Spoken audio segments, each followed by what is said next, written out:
گرمیوں کی دوپہر تھی۔ مکہ کی گلیوں میں شور اٹھا، لوگ حیران تھے کہ آج محمد نے سب کو صفا پہاڑی پر کیوں بلایا ہے۔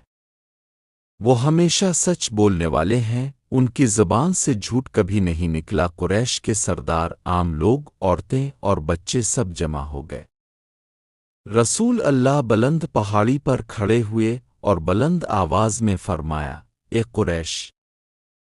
اگر میں کہوں کہ پہاڑ کے پیچھے دشمن کا لشکر ہے جو تم پر حملہ کرنے والا ہے تو کیا تم میری بات مان لو گے؟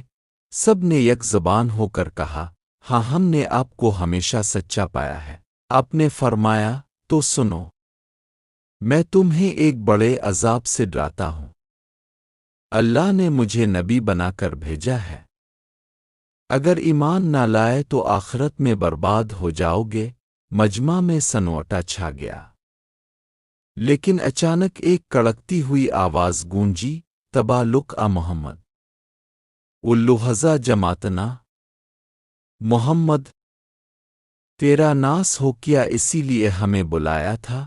یہ ابو لہب تھا، نبی کا چچا، مگر سب سے بڑا دشمن۔ اسی لمحے آسمان سے اللہ کا پیغام نازل ہوا، تے بوئے تے ادیا ابن لے اے بوئے تے بوئے، ہلاک ہوئے ابو لہب کے دونوں ہاتھ اور وہ خود بھی ہلاک ہوا۔ یوں اس کی بربادی کا اعلان ہمیشہ کے لیے قرآن میں لکھ دیا گیا۔ دوسرا منظر، دشمنی کی آگ۔ ابو لہب کا چہرہ لال ہو گیا، وہ غصے میں جلنے لگا۔ جہاں رسول اللہ جاتے، ابو لہب پیچھے آتا اور لوگوں سے کہتا، اس کی بات نہ سنو، یہ جادوگر ہے، شاعر ہے۔ اس کی بیوی جمیل بھی دشمنی میں برابر کی شریک تھی۔ رات کو کانٹے جمع کر کے نبی کے راستے میں بچھا دیتی۔ قرآن نے اسی کو حمال الحطب کہا۔ ابو لہب نے اپنے بیٹوں کو مجبور کیا کہ وہ حضور کی بیٹیوں کو طلاق دے دیں۔ وہ روزانہ گالیاں دیتا، مذاق اڑاتا اور قریش کو بھڑکاتا۔ تیسرا منظر، بدر کی خبر۔ سالوں بعد بدر کی وادی میں مسلمانوں اور قریش کی پہلی جنگ ہوئی۔ قریش کو بدترین شکست ہوئی، ان کے بڑے بڑے سردار مارے گئے۔ مکہ میں خبر پہنچی تو ہلچل مچ گئی، لوگ افسردہ تھے۔ ابو لہب کا چہرہ غصے سے تمتما رہا تھا، وہ چاہتا تھا کہ اسلام کو مٹا دے، مگر حقیقت اس کے سامنے تھی کہ اللہ اپنے رسول کو کامیاب کر رہا ہے۔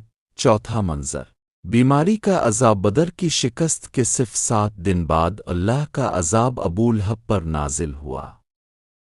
اسے عدسہ نامی وبائی مرض ہو گیا، اس کے جسم پر پھوڑے نکلے، پیپ بہنے لگی اور بدبو نے پورے گھر کو بھر دیا۔ لوگ اس کے قریب آنے سے ڈرتے، رشتہ دار بھی کنارہ کش ہو گئے۔